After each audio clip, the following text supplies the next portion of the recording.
Welcome to another episode of AdventureSphere.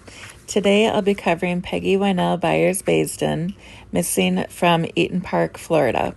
But first, become part of our family by subscribing to our channel, stay up to date by ringing the notification bell, and share our content to help spread awareness of how we can help recover missing loved ones free of charge. The places I mention are shared with my blessing, so Peggy can be reunited with her family, regardless who higher powers work through. The description box has our email address if you'd like to share insight on any cold case confidentially, know someone missing with a vehicle and would like them featured on our channel and searched for, or to donate equipment. The video of Google Earth has a measurement from a starting point, theory, or known location and goes out to possible search areas. If an area has been heavily searched, we may expand the search area, but please keep in mind that accidents tend to happen closer to home. So Peggy Byars Baisden was 23. She's missing from Eaton Park, Florida. Her last date of contact was Friday, April 2nd in 1965. She lived in Highland City off 3rd Street and Central Avenue, and then she left home about 6 or 7 in the evening and was last seen outside the Chatterbox Bar on Highway 98 South in Lakeland, Florida, on April 2nd, 1965. A white man was seen assisting her with her vehicle. It was disabled and she couldn't figure out what was wrong. It was a light green. She drove a light green 1959 Chevy Coupe with Florida license plates. Here's the intersection of where the Chatterbox was. 1959 license plate was Florida issued 5W21118. The Polk County Sheriff's Office is investigating. They can be reached at 1-800-226-0344. Peggy's birth date is July 1st, 1941. At the time of this filming, she would be 81 years old. Chatterbox. So the Chatterbox is located at the intersection of the Polk County Parkway and Highway 98 South. I want to say it was just like 3 miles from her home. Not even 3 miles. She hasn't been seen or heard from after that evening. Her vehicle is also missing. Peggy's family reported her missing the next day. She is divorced. She had two younger children, Ramon and Alicia, I think her name was. I'm so sorry to Alicia if I pronounced your name wrong. Let's see. So Peggy worked as a waitress, and her family said that she had no known enemies and wouldn't abandon her children. And her sister and brother-in-law took Peggy's children in after she disappeared.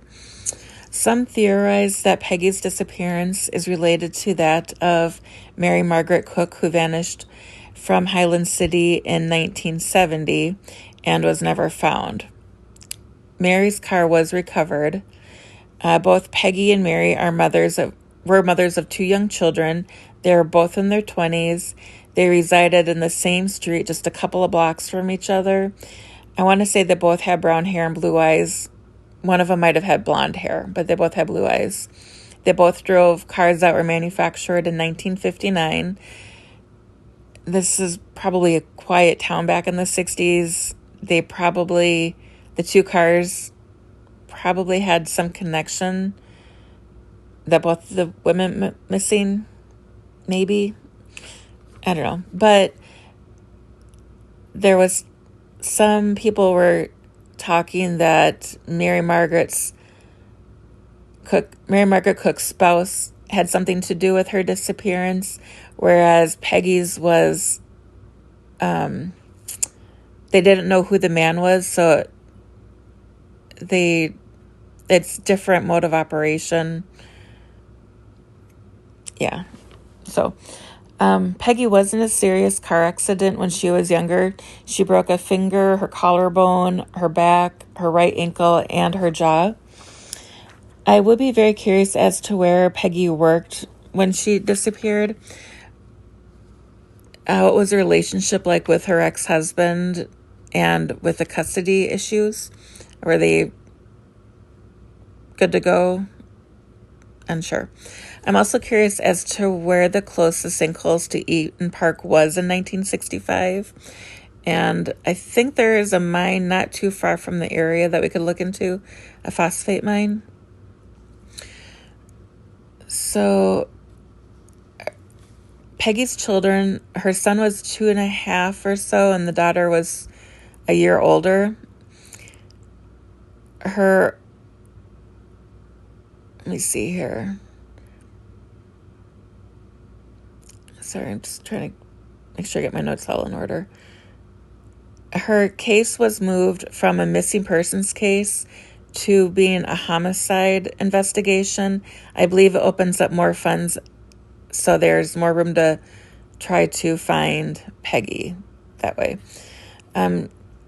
Their uncle, Gene Ferris, is married to Peggy's sister. Gene's gone to junkyards in search of her car and to show her picture to people, see if anybody recognizes her. Gene does have one biological son. Homicide. Yet, Jean had said that she worked as a waitress in Plant City, but wasn't sure if she worked there at the time of her disappearance or if she got something closer to home. So I thought sinkholes might be a good place to hide a vehicle. They tend to form where the underground is limestone, has carbonate rock, or has salt beds. There is one notable person, Jeffrey Bush, in 2013, was sleeping in his bed and a sinkhole opened up. He went 20 feet underground, buried instantly. The sinkhole kept collapsing and it went down as far as 60 feet. The 10-year anniversary is in March 2023.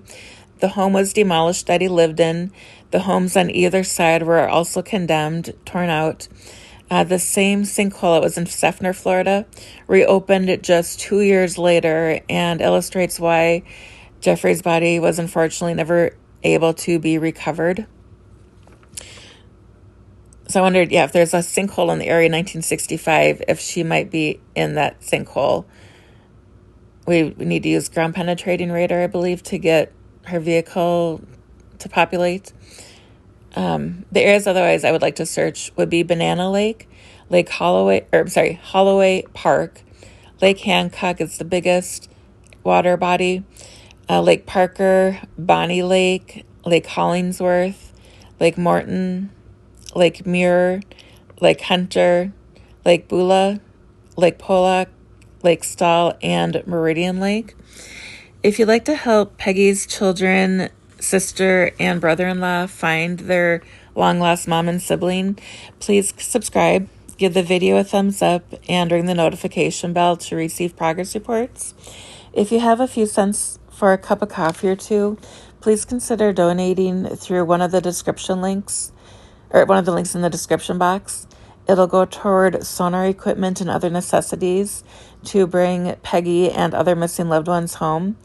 The holidays will soon be upon us, and although it hasn't been said to me yet, being reunited with their loved one is one of the greatest gifts these families can receive. One of our first 300 subscribers will receive a free gift card, so be sure to subscribe if you'd like an opportunity to win.